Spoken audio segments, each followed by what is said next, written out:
question that I get from people when they find out that I'm a remote coder is, how did you become a remote coder? And how can I become one too, would be the second question. And a lot of times they ask me things like, what kind of companies are hiring remote coders? And is it really as much fun as it looks like?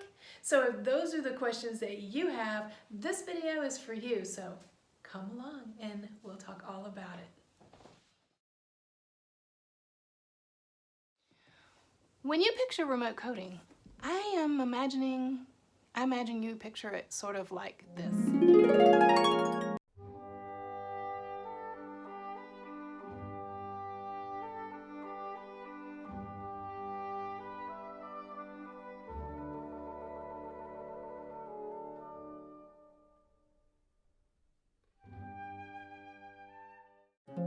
Personally, I don't telecommute from bed.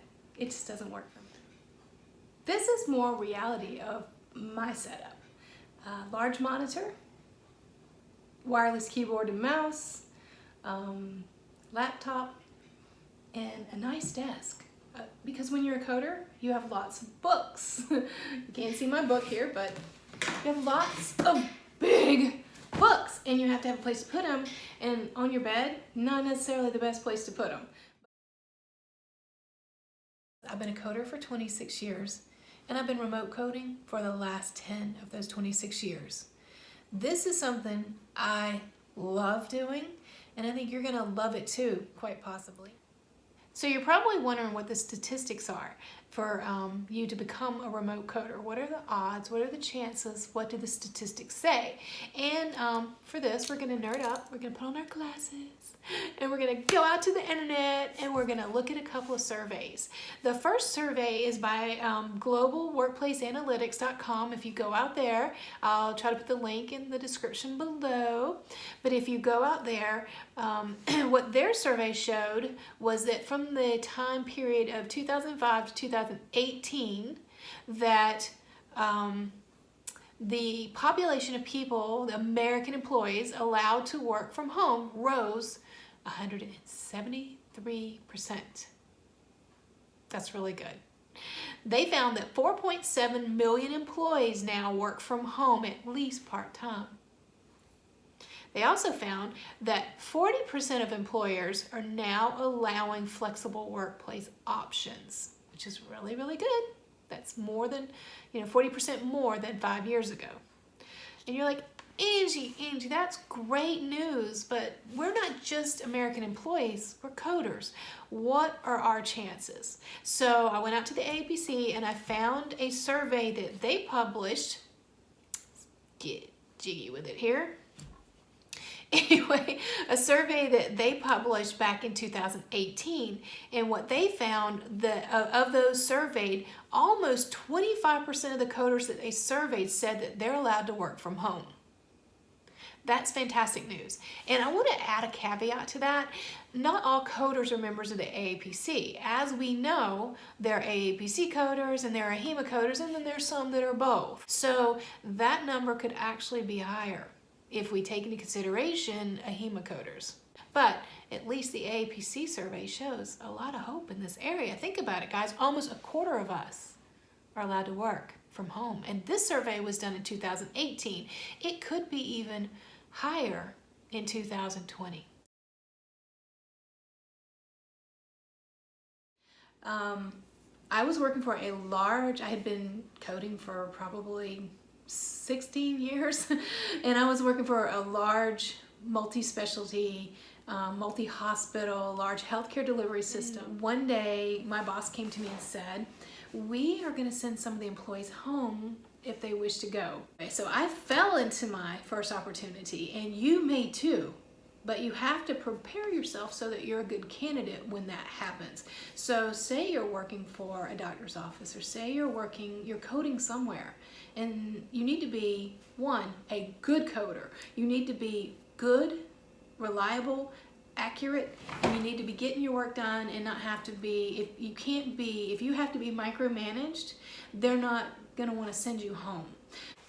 Okay, so we're now at the point where we're going to start talking about how you can become a remote coder too. The very first piece piece of advice that I give you is that you need to have some experience already as a coder. I get a lot of questions from people who just got certified and the next step they want to take is go straight to working from home. And I understand 100% why they want to do this, but I also understand 100% why this is not the best option for them.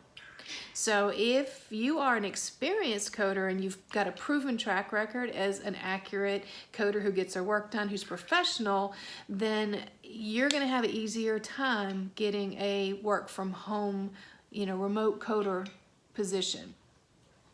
If you just got your certification, my suggestion to you is do go into an office somewhere or in a hospital setting or in a setting where you're going to be surrounded by other coders and get it a couple of years in. You don't have to stay there forever, but go into a work environment where there are other more seasoned coders that you can learn from. If you are an experienced coder, you've got a couple of years coding experience under you, and you've got a proven track record as an accurate, reliable, trustworthy coder, then you're going to have a lot better chance of getting a job as a remote coder than someone, unfortunately, who just got certified. So really, this is not to take anything away from those of you who just got certified. I am very proud of you. Kudos. Keep working at it. And you may land a job as a remote coder right off the bat. But I think it's in your best interest to get a year or two under your belt working in an office setting or in a hospital setting with other coders so that, other more experienced coders so that you can gain knowledge from them. It's just, communication is easier in person. And as a new coder, I just feel like you're gonna be more comfortable learning to code in person. And then give it a while, give it a couple of years, get comfortable, and then go land that remote coding job, because then you'll be ready for it. Who are the companies that are hiring coders for remote work? So there are different categories of companies that are hiring coders. The good news is there are a lot of companies out there that are looking for remote coders. So the first category we're going to talk about is the healthcare delivery systems, large healthcare hospital systems. And the first one that comes to mind is the Mayo Clinic. So I'm going to take you out to the internet. We're going to go out there and we're going to go to the website for the Mayo Clinic and look at the job description for coders. And if you look at this, it does say under, there's a section here that's talking about telework. Right there. Let me zoom that in just a little bit for you. And it does say that the Mayo Clinic is hiring experienced medical coders, coder 2 positions, to work from home. So that's a really great option that you have. If you apply to the Mayo Clinic, if you're an experienced coder, you can apply for a position to work from home. I just recommend that you go and you look at these large healthcare delivery systems, these big hospital systems, and see, just go to their career portals and see what it says about remote coding. And even you might want to even give HR a call if they have a phone number where you can call. You can ask, do you hire for coders to work from home? Another category is what I would call consulting firms or HIM coding firms. And some of those companies, just off the bat, one of the largest ones I know of is Imagine Solutions. And so we're going to go out there and look at their website. This is their candidate portal or their page that explains to candidates that what the requirements are to be a coder at Imagine, and that's pretty much what they do. I mean, they do facility and pro-fee-based coding, and they've got some very large clients. One of the advantages to Imagine is that it is one of those companies where you can work full-time, that you'll actually be an employee of theirs, and they will provide you with benefits and important things like that. So they do hire coders frequently. If you go out to LinkedIn, you will see that Imagine does have some recruiters out there that you can speak to. They're really nice folks. I've known some of these guys for a while. I've talked to them off and on over the years. I will tell you, they are looking for coders with experience and with recent experience. I think when I talked to one of the recruiters earlier last week, he was telling me that you have to have coded within the last 6 months.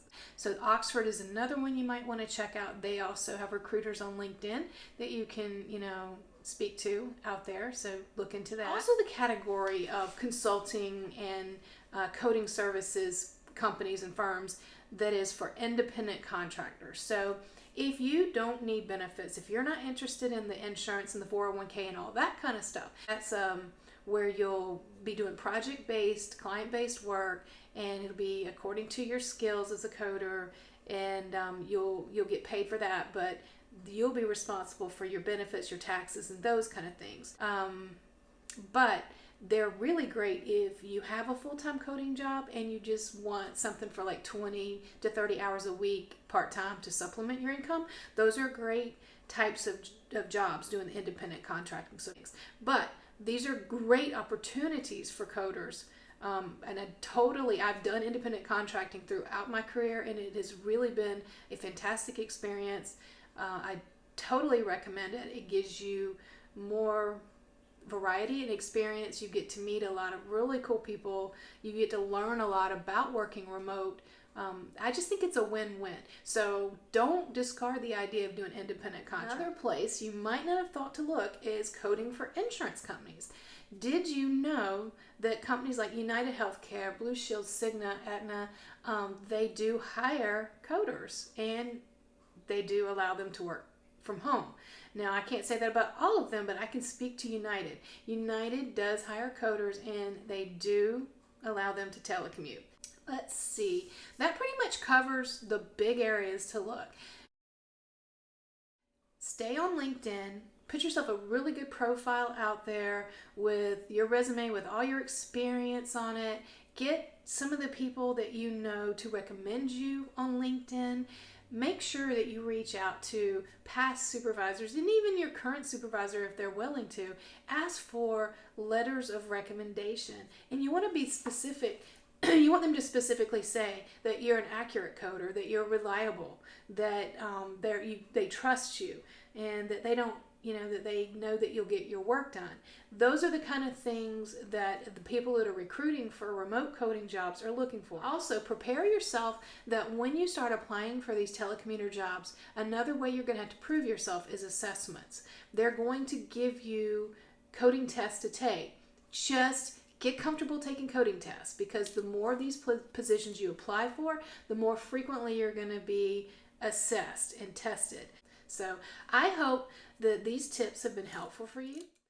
If you like what I'm doing, please subscribe and give me a thumbs up. It really helps. Thanks, and bye.